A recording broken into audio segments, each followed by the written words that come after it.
We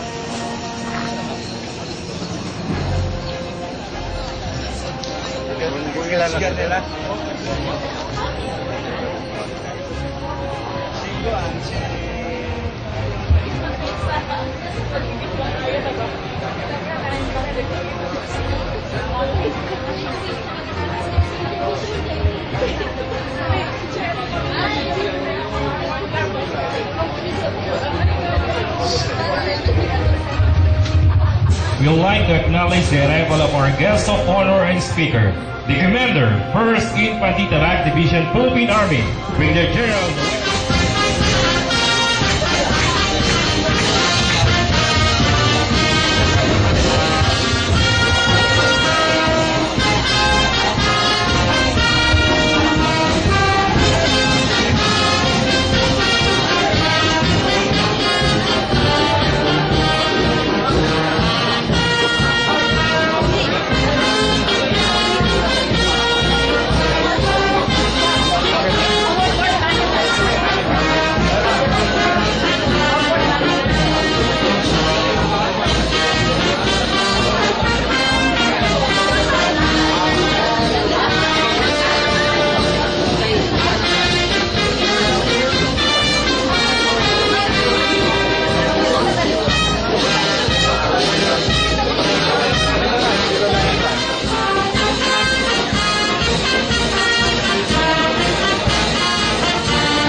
Mayor pa rin. Mga mayor. Balik pa meron. Kasi siya harap mo. Ang mandito niya siya na.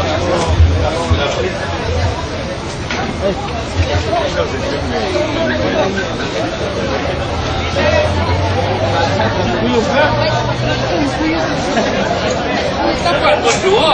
Sige dapat kami. Boleh sangat boleh. Okay, ladies and gentlemen, please settle down. In a few minutes, we will start our ceremony.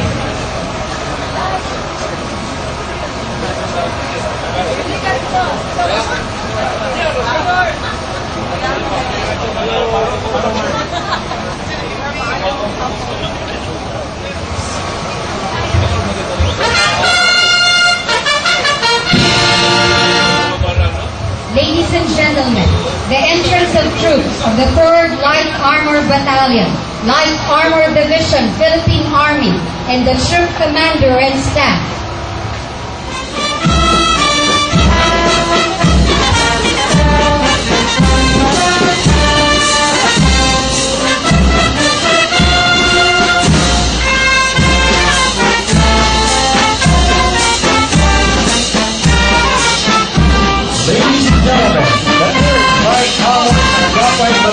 Personnel, led by their battalion commander, Lieutenant Colonel Salino G. Castillo.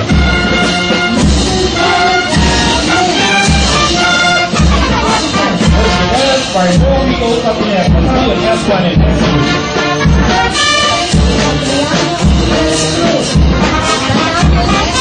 Captain Marlon J. Zapanitay, battalion S1 and S7. Captain Irving Iron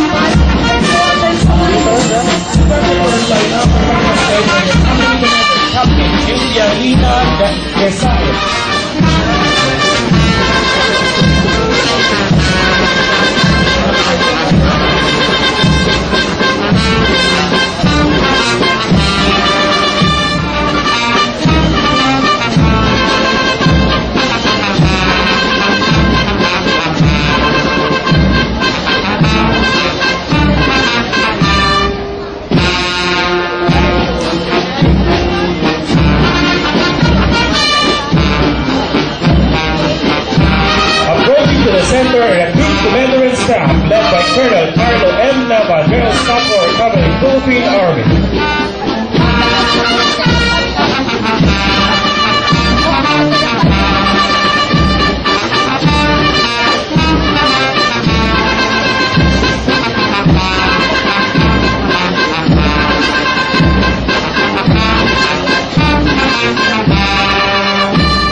Let us remain standing for a ecumenical prayer to be delivered by Monsignor Gemar Vera Cruz from Christian Faith and to be followed by Ustad Faisal Sulok from the Islam Faith.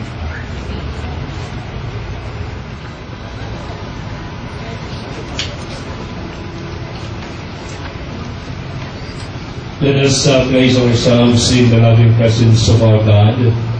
The Lord said, when two or three are gathered in my name, there I am in the midst of them. Conscious of this presence, we pray. In the name of the Father, and of the Son, and of the Holy Spirit. Amen. Heavenly Father, we thank you for this beautiful day, the day you have made for all of us, the day we send off our troops to their new assignment after their tour of duty in Iligan and Lanao province, and the day we welcome the new troops that the former ones have relinquished. As we send them off, we thank you for their selfless commitment in securing and maintaining peace and order in our area. We thank you for their officers and men and women who have established friendship with us, outgoing troops. As we welcome them with open arms and open hearts, we ask you to bless them, enlighten the officers and men and women, so that they will choose to do all the time what is right and pleasing to you. Again, we ask you to protect them from all harm and deliver them from all dangers and snares of the devil.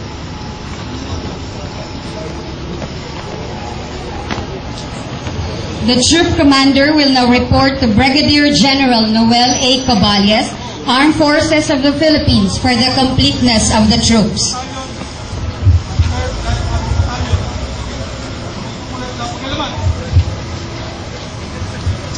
Thank you, sir. At this point, we will now proceed for the giving of awards.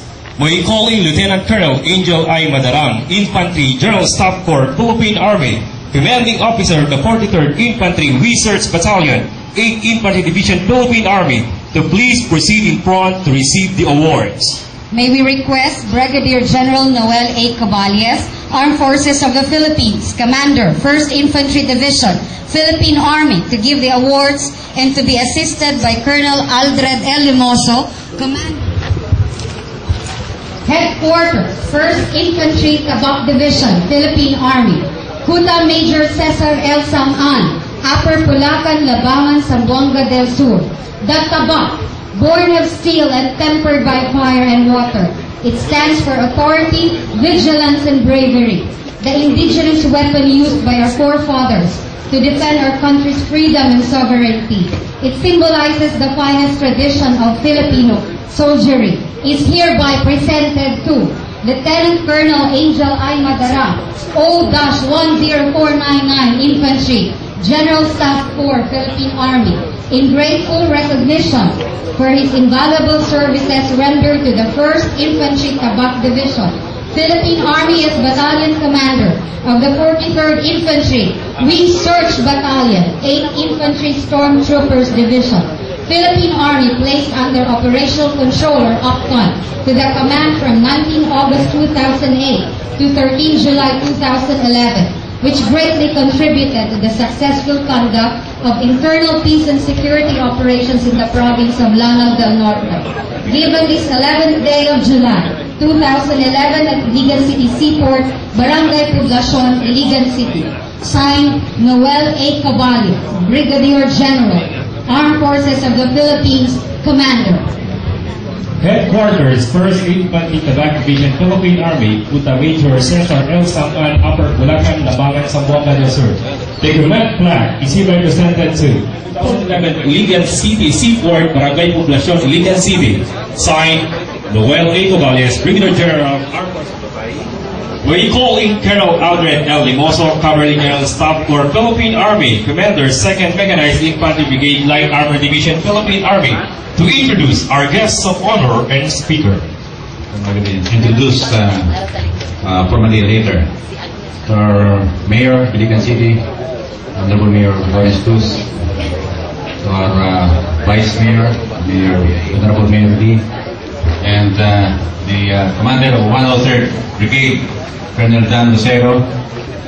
First of all, I would like to say our warmest welcome to all the friends of the 2nd Mechanized Infantry Brigade, and likewise to the friends of the departing 4th to 3rd Infantry Battalion, at saka sa mga maging friends din ng newly arriving 3rd Light Armor Battalion.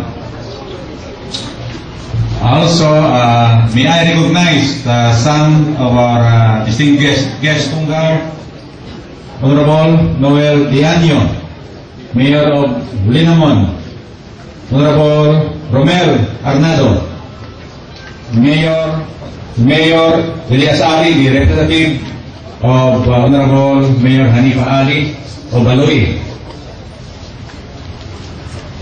the representative of Lanao del Norte Governor, Board Member, Kauntawan, Kauntunan, Mr. Ronnie Iveres of BBCBN, Mr. Gregorio Loable of Mindanao, to where he fearlessly led his troops in their fight against insurgents and lawless elements. He began junior officer, taking every opportunity for professional growth and self-development. He underwent several military trainings, starting with the Scout Ranger course in 1980, where he placed 6th in the class of 76 class.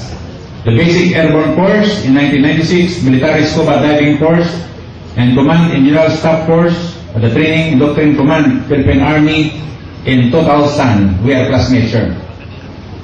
He completed a Strategic Human Resource Management course at the ASEAN Institute of Management. For military schoolings and conferences, he attended abroad. He went to the Infantry Officers Advanced Course at the U.S. Army Infantry School in Konos, Fort Benning, Georgia, in 1989, where he made it to the Commandant's list. The Peace and Stability Operations Course in Bangkok, Thailand, Master of Strategic Studies at U.S. Army War College in Pennsylvania, USA, the Pacific Area Special Operation Course in Hawaii, and Tempest Express Staff Planning Workshop in 4 countries, Mongolia, Australia, India, and Hawaii, USA.